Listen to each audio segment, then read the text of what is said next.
Simula pa ng unang panahon ay pinag-aaralan na ng mga siyentipiko ang mga kalapit planeta gaya ng Mercury, Venus, Mars at Jupiter. Pero hindi nila nasilayan ang tunay na ganda ng mga planetang mas malayo pa rito dahil hindi pa sapat ang teknolohiya noong unang panahon para pag-aralan ito. Kaya naman, hayaan niyong ipakilala ko sa inyo ang mabahong planetang ito. Magandang planetang ito, ang Uranus. Bakit sinabing ito ang pinakamabahong planeta sa solar system? Bakit nakatayo ang mga singsing nito?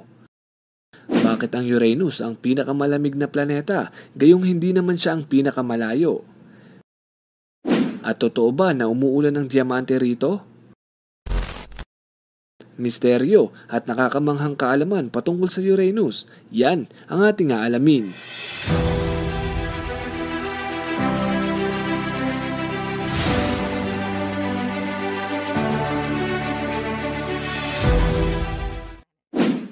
Saan nga ba nanggaling ang pangalang Uranus? Bago natin sagutin yan ay dumako muna tayo sa question of the day. Ano o sino sa ating mga planeta ang mag-ama? A. Jupiter at Mars. B. Jupiter at Saturn. C. Jupiter at Uranus. D. Wala sa nabanggit.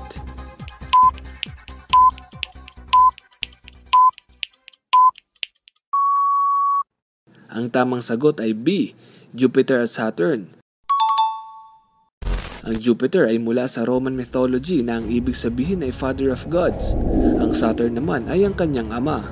At ang sumunod na planeta ay ang Uranus na ipapangalan sana sa ama ni Saturn o lolo ni Jupiter, si Silius. Pero nung mga panahon na ito ay binago nila ang paraan ng pagpapangalan sa mga planeta. Imbis na Roman ay naging Greek mythology. Gaya na lang nito. Ito si Uranus. Sa Greek mythology ay siya ang kinikilalang Diyos ng mga langit at hindi naglaon ay naging Uranus. Kaya kung Uranus ang bigkas nyo o Uranus ay parehas lang itong tama. Sa katunayan nito mga kapantas ay tanging Uranus lamang ang nag-iisang planeta na ipinangalan mula sa Greek dahil ang lahat ay mula sa Roman mythology.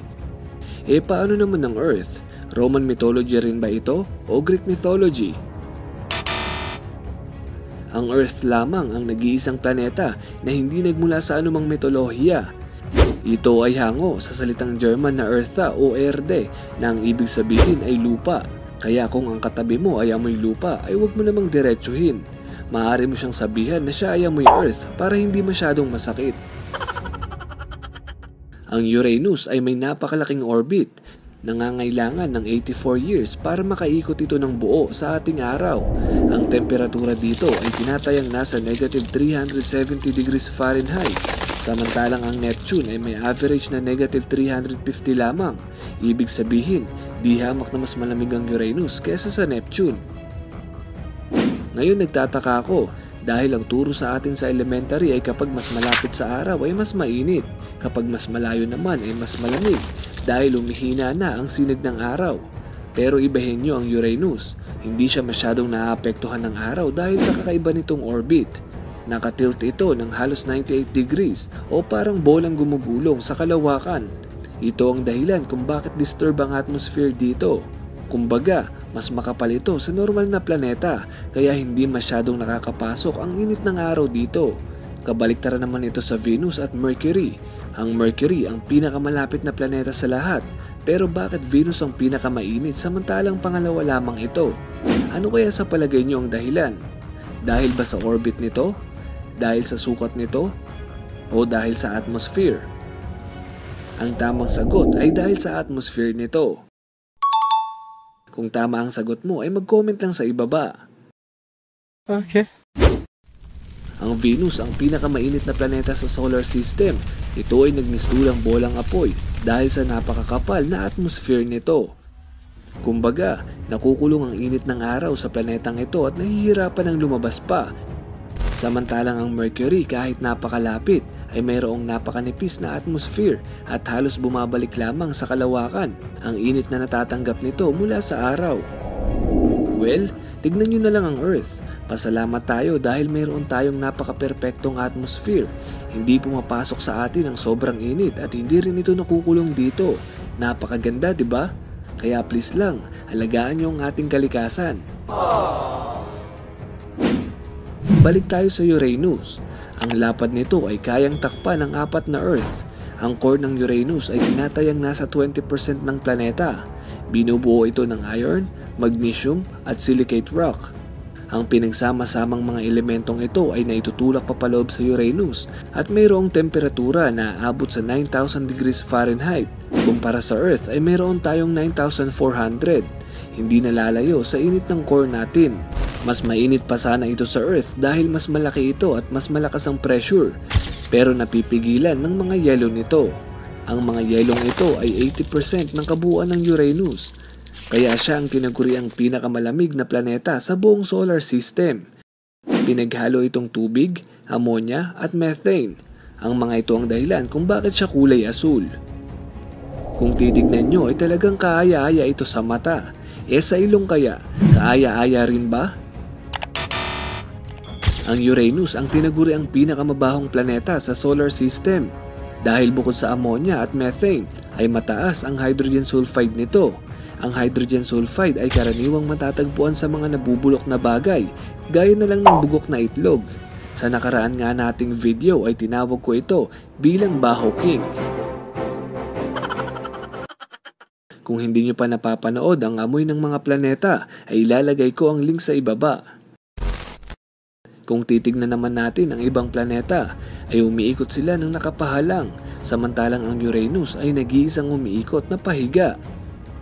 Ang kanyang North Pole ay nakatutok diretso sa araw, at ang kanyang South Pole naman ay napakalamig dahil hindi ito naaarawan. Sinabi ng mga siyentipiko na pahalang din dati ang axis ng Uranus, pero hinala nila na binangga ito ng napakalaking asteroid, kaya ito tumabingi ng ganito. Sumabay din sa pagbago ng pag-ikot nito ang 13 singsing at 27 moons nito. Ang mga buwan sa ibang planeta ay umiikot ng pahalang kasabay ng orbit ng planeta nito, samantalang ang pag-ikot ng buwan sa Uranus ay angat baba na parang umiikot na gulong. Noong una ay akala ng marami na walang singsing ang Uranus. Yun pala ay napakanipis lamang ng mga ito na halos hindi makita kung hindi tayo gumagamit ng makabagong telescope. Pero alam nyo bang maaaring makita ang Uranus nang hindi gumagamit ng telescope? Tignang maigi ang larawang ito. Ang Uranus ay nakaposisyon sa konstelasyon ng Aries. Nagmumukha lamang itong maliit na bituin dahil sa sobrang layo nito. Isa pang kakaiba sa Uranus ay mayroong yelo ang atmosphere nito. Kung mahulog ka dito ng naka-spacesuit ay napakalaki ng tsansa na maganda punit-punit ang suot mo dahil napakalakas ng hangin dito. 5 times na mas malakas kaysa sa bagyo dito sa Pilipinas. Hindi lang sugat ang mararanasan mo, maaari ka rin magkabukol ng marami dahil sinabing umuulan daw ng napakaraming diamante sa planetang ito. Sa susunod nating video ay ipapaliwanag ko sa inyo sa pinakamadaling paraan kung papaano nabubuo at kung bakit umuulan ng diamante hindi lang sa planetang Uranus kung hindi na rin sa Neptune. Siguradong napakaraming kaalaman na naman ang matutunghayan nyo. Kaya siguraduhin nakalike sa video ito para malaman ko kung nagugustuhan nyo ba ang topic na gaya nito. Yun lamang po para sa video ito. Muli, ako si Mr. Pantas at sa channel na ito, libre ang matuto.